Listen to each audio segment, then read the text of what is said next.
రోజున వినకూడని ఒక దుర్ఘటన, అకాల మరణం తన ఇంట్లో చోటు చేసుకుందంటే చాలా చాలా బాధ అనిపిస్తుంది. ఎందుకంటే ఆ వయసు బిడ్డలు నాకు ఉన్నారు.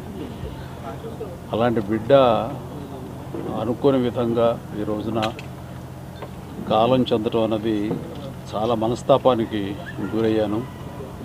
ఈ సమయంలో ఎలా తీసుకుంటాడు, ఏమిటి అన్న, ఎలా ఓదార్చాలి అని వచ్చిన నాకు తన యొక్క జీవితంలో ఒక పరిపూర్ణమైనటువంటి వ్యక్తిగా ఈ రోజున కనిపించాడు. అందరికి తెలిసి అందరు నవ్వించే, అందరికీ వినోదం పంచే రాజేంద్ర ప్రసాద్ ఈ రోజున తన వెంట విషాదం జరిగింది. ఆ విషాదం ఎలా తీసుకుంటాడు అని అనుకుంటే తనకున్నటువంటి వ్యక్తిత్వంతో ఆ బాధను కూడా దిగమింగుకొని మళ్ళీ తప్పదు జీవితంలో మనం అన్నీ చవి చూడాలి, భగవంతుడు ఎన్ని పరీక్షలా పెడతాడంటూ ఒక వేదాంతలాగా తను మాట్లాడుతుంటే మరింత బాధ అనిపించింది. అలాంటి నా మిత్రుడికి ఇలాంటి సంఘటన జరగకూడదు. ఎందుకంటే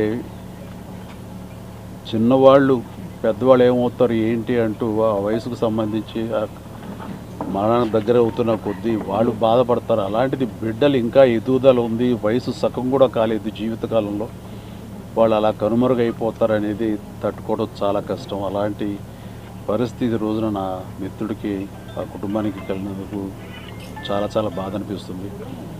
అలాంటి నా మిత్రుడు మళ్ళీ తిరిగి త్వరగా కోలుకోవాలని, ఈ విషాదం నుంచి కోలుకొని అందరికీ వినోదం పంచిపెట్టాలని, దైనందిన జీవితంలో ఎంత త్వరగా తను బయటికి రాగలిగితే, తన కుటుంబం ఈ బాధ నుంచి ఎంత త్వరగా బలం చేకూర్చుని వాళ్ళు రాగలిగితే బాగుంటుందని, అలా ఉండాలని కోరుకుంటా. భగవంతుని వాళ్ళందరికీ మనోధైర్యం ఇవ్వాలని కోరుకుంటూ, ఆ చనిపోయిన పాపకి ఆత్మ శాంతి కలగాలని కోరుకుంటున్నాను.